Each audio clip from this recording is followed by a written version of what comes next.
Hi everyone, my name is Becca and welcome to my channel. If this is your first time here, I'm so glad that you stopped by. We focus on all things middle grade literature, specifically the first chapters of your favorite middle grade novels. Today we are going to be reading The Crossover by Kwame Alexander. This book actually won a Newbery Medal, so definitely one that you're going to want to check out. Now, this First Chapter Friday is going to run a little bit differently because this book is actually a novel in verse, which means it's not written with traditional chapters. It's more written in short form verse. So instead of doing First Chapter Friday, we are going to be doing the first 15 pages Friday. And we're going to go ahead and start by reading the front and side cover, which will give us an idea of what this novel is going to be all about. A bolt of lightning on my kicks, the court is sizzling, my sweat is drizzling. Stop all that quivering, 'cause tonight I'm delivering. Raps basketball phenom Josh Bell. Thanks to his dad, he and his twin brother Jordan are the kings of the court, with crossovers that make even the toughest ballers cry. But Josh has more than hoops in his blood. He's got a river of rhymes flowing through him. A sick flow that helps him find his rhythm when everything's on the line. As their winning season unfolds, things begin to change. When Jordan meets the new girl in school, the twins' tight-knit bond unravels. In this heartfelt novel, basketball and brotherhood intertwine to show Josh and Jordan that life doesn't come with a playbook, and sometimes it's not about winning. All right, and that being said, let's dive right on into that first verse. Dribbling. At the top of the key, I'm moving and grooving, popping and rocking. Why you bumping? Why you locking?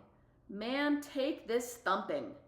Be careful though, 'cause now I'm crunking, crisscrossing, flossing, flipping, and my dipping will leave you slipping on the floor while I swoop in to the finish with a fierce finger roll, straight in the hole, swoosh.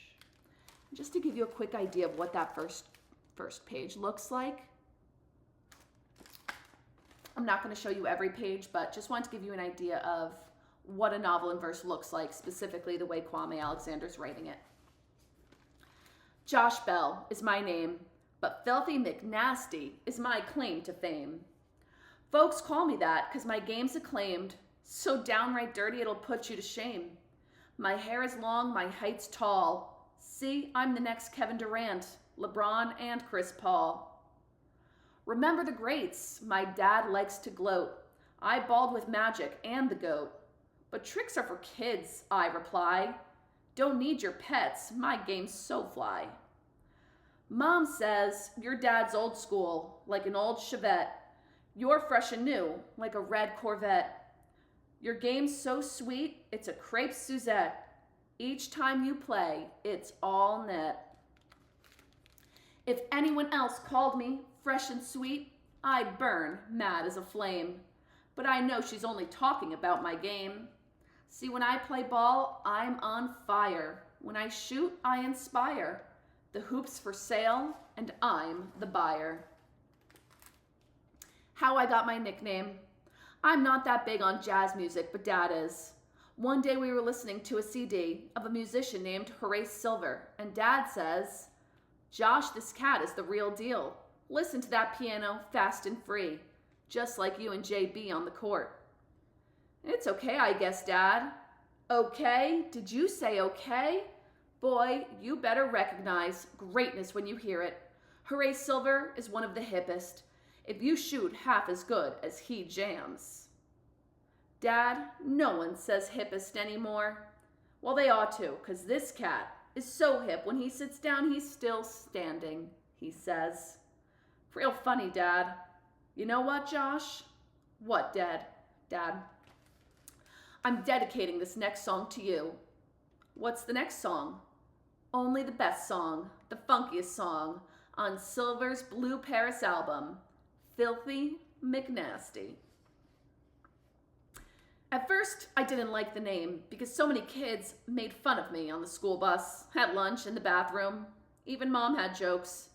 "It fits you perfectly, Josh," she said. "You never clean your closet and that bed of yours is always filled with cookie crumbs and candy wrappers. It's just plain nasty, son." But as I got older and started getting game, the name took on a new meaning. And even though I wasn't into all that jazz, every time I'd score, rebound, or steal a ball, Dad would jump up, smiling and screaming, "That's my boy out there. Keep it funky, Filthy." And that made me feel real good about my nickname. Filthy McNasty is a mythical man-child of rather dubious distinction, always agitating, combinating, and elevating his game. He dribbles, fakes, then takes the rock to the glass fast and on blast. But watch out when he shoots or you'll get schooled, fooled, uncooled. Because when Filthy gets hot, he has a slammerific shot.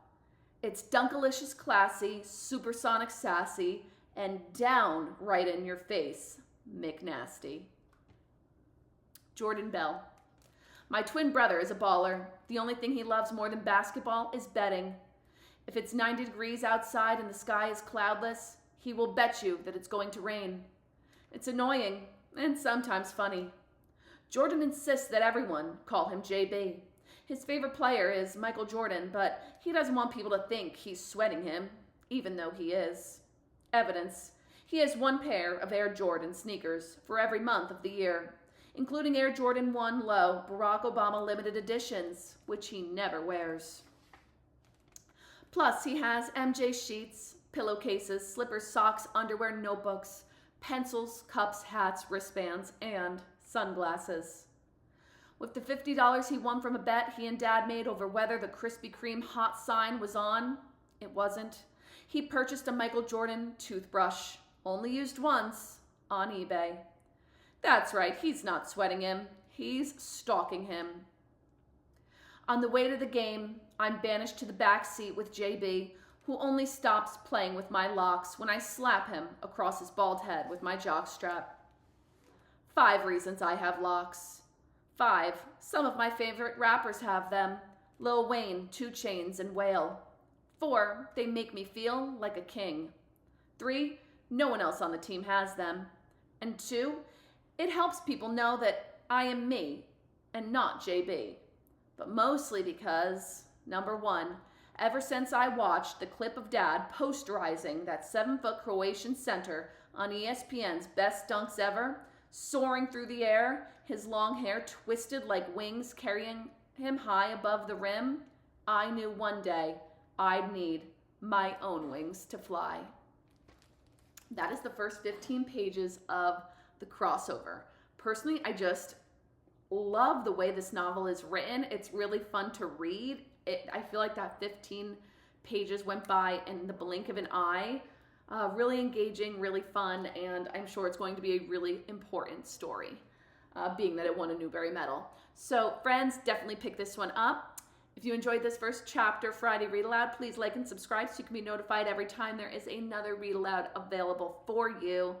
And teachers, if you are reading this with your class or students or moms and dads if you're homeschooling, there are tons of great resources in the description, so check out some of those links. All right, everyone, until next time, happy reading.